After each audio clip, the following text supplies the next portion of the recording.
Hello YouTube and fellow DC Comic fans, I'm Kelly One Shot, and this is my review of Young Justice #1 from DC Comics / Wonder Comics, written by Brian Michael Bendis.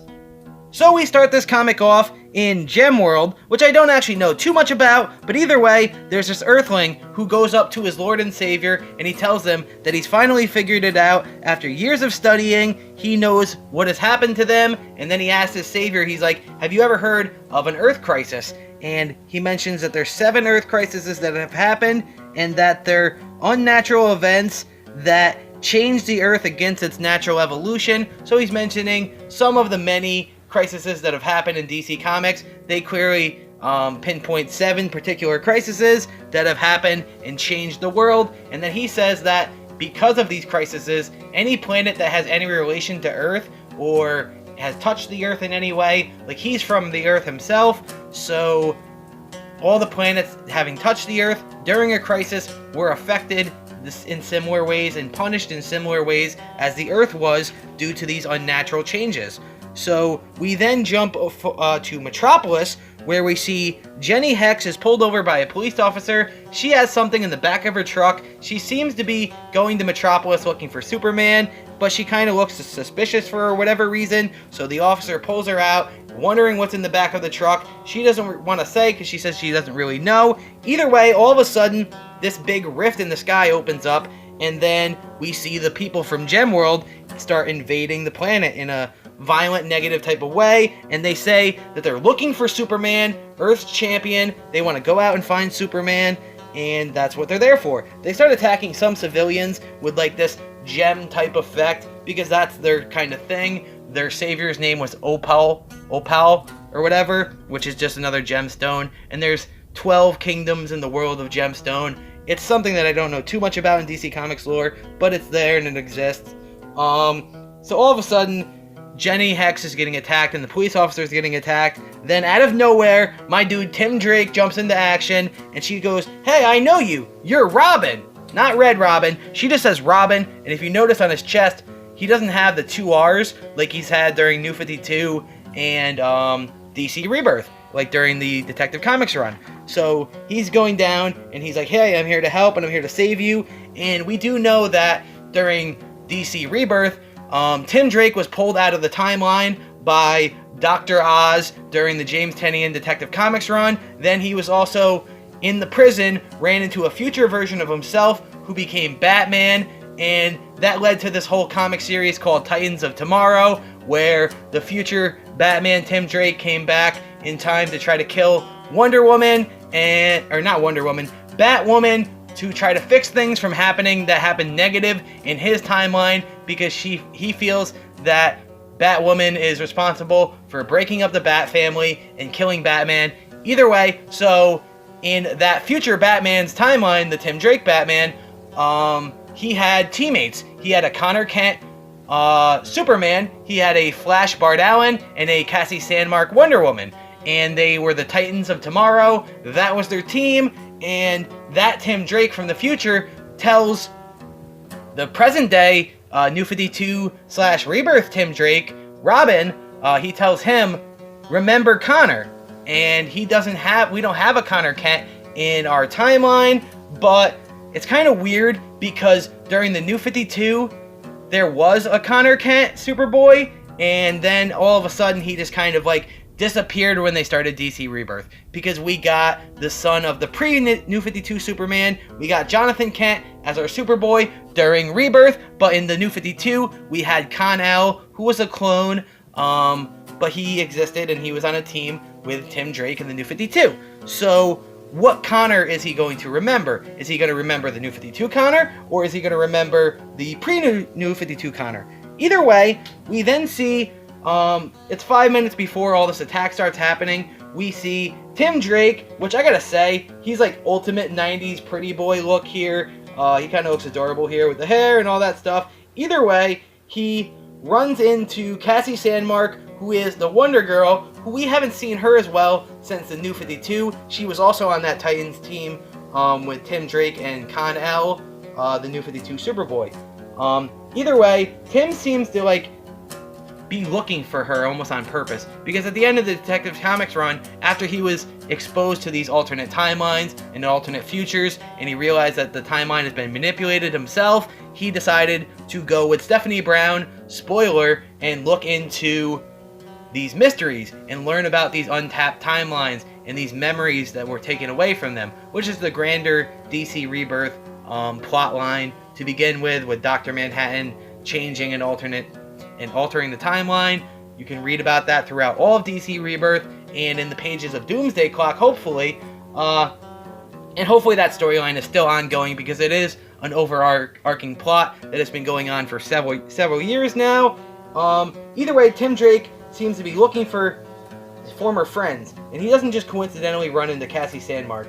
And she seems to be like, oh, hey, what's up? They chitter-chatter, but then action starts happening, and he goes, hey, you want to help out? She says, I can't. And he says, whatever, and he decides to go as Robin into action, and he starts fighting the people of Gemworld with Jenny Hex. And the two of them are fighting, and then somewhere else, far, far away, we see Bart Allen, Impulse, running through a child's playground, and he says, somebody call Superman! The Justice League! Call Harry Potter! People ask who he is. He says he's Impulse, and they say who? And he says Kid Flash. This is another thing here, and another ripple in the timeline, is that Bart Allen wasn't in the New 52, and we actually had Bartholomew Allen, who was the New 52, essentially, version of Bart Allen. He played the role of Kid Flash for a long time, but his origin is weird, and it's not the same as this one, though it is similar. He was his own character, and he even came back and joined the Teen Titans New 52 without even telling the Flash that he was running around as Kid Flash. So there's a lot of stuff going on with Bartholomew, but the Bart Allen Impulse that is here in this book came back for the first time in this continuity that started during the New 52 and continued throughout Rebirth.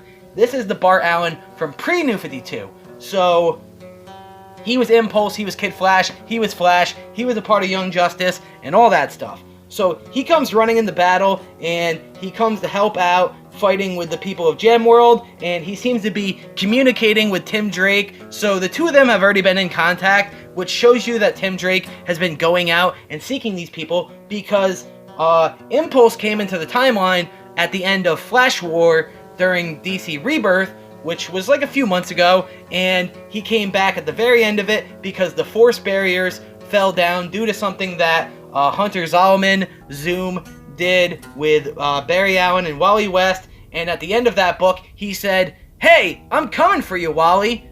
Impulse said that, and then we haven't seen him since. And during Heroes in Crisis, Wally West was killed. So, seemingly killed. Though I do think that he's going to be the killer.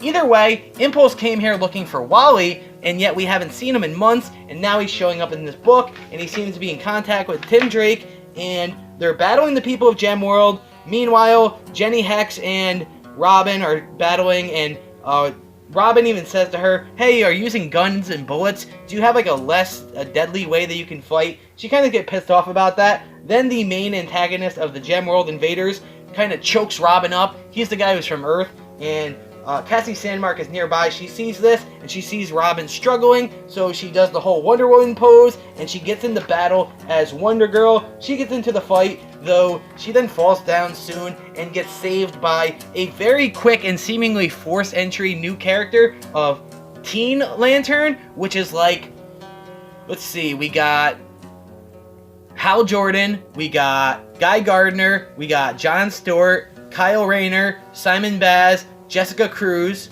So that's 7 Green Lanterns, and now we have Teen Lantern, who just pops up out of nowhere and just helps out. Then Jenny Hex opens up the trunk in the back of her truck that she didn't want to show earlier, and Impulse says, it's happening, it's happening. And then Tim Drake mentions that we've talked about this, and he says, I know, but it's happening. We then see Jenny opening up the trunk, and she pulls out this gun.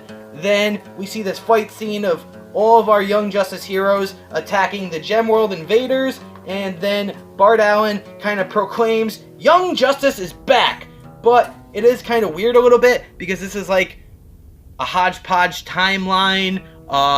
because he's pre-New 52, pre-Rebirth Bart Allen, and this is the Robin from the present day. And Cassie Sandmark was in the New 52, but she kind of hasn't appeared in Rebirth until right now. Jenny Hex is the great something granddaughter of Jonah Hex, and this Teen Lantern I think has been a different Teen Lantern character before, but here she is now. I don't know too much about Teen Lantern, to be honest with you, but I don't really know what all the timelines are in the different dimensions even, because like pre-New 52, you know, different errors like overlapping here. So it's kind of weird, though DC Rebirth, especially as it's gotten further in, like what we're 3.5 years in or something almost of DC Rebirth, they kind of lost the course a little bit, so they're kind of just like cherry picking, taking the best of, so we're getting like the best dimensional versions and timeline versions of each character,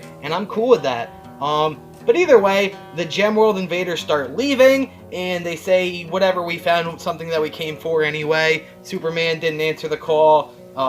They fall back, and Bart Allen proclaims, Young Justice assemble! Young Justice united! And they all kind of run forward towards the invaders. And then Tim mentions that it's not the same without Connor, and Bart says, you are right.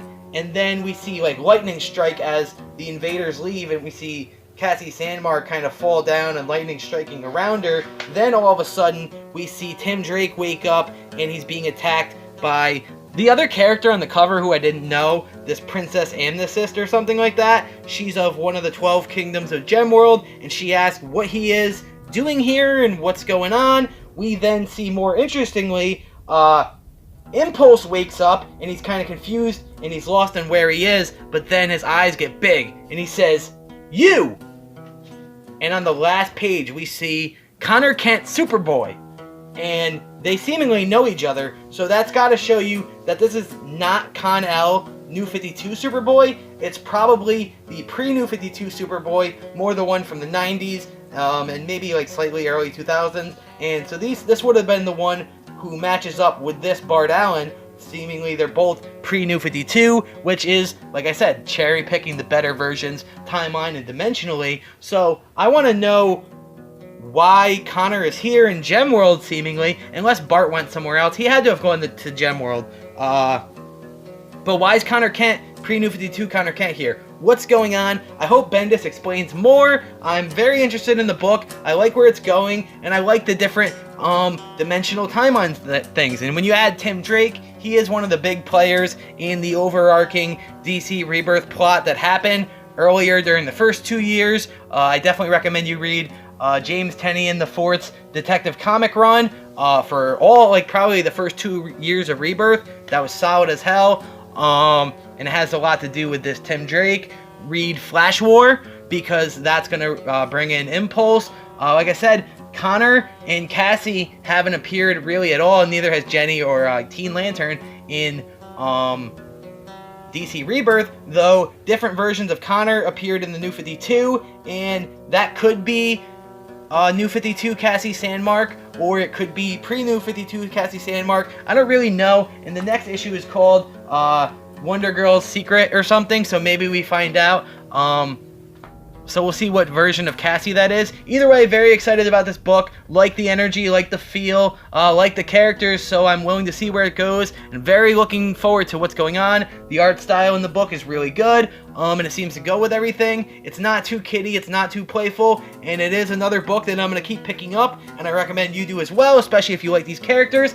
It is nothing to do with Young Justice Outsiders, the animated TV show, which just has its season 3. It's its own thing. It's a new #1 book within DC Rebirth, and it is written by Brian Michael Bendis in his new Wonder Comics imprint. Very looking forward to seeing what's going to happen. Either way, I'm Kelly One Shot. Take care, have a great day, and goodbye!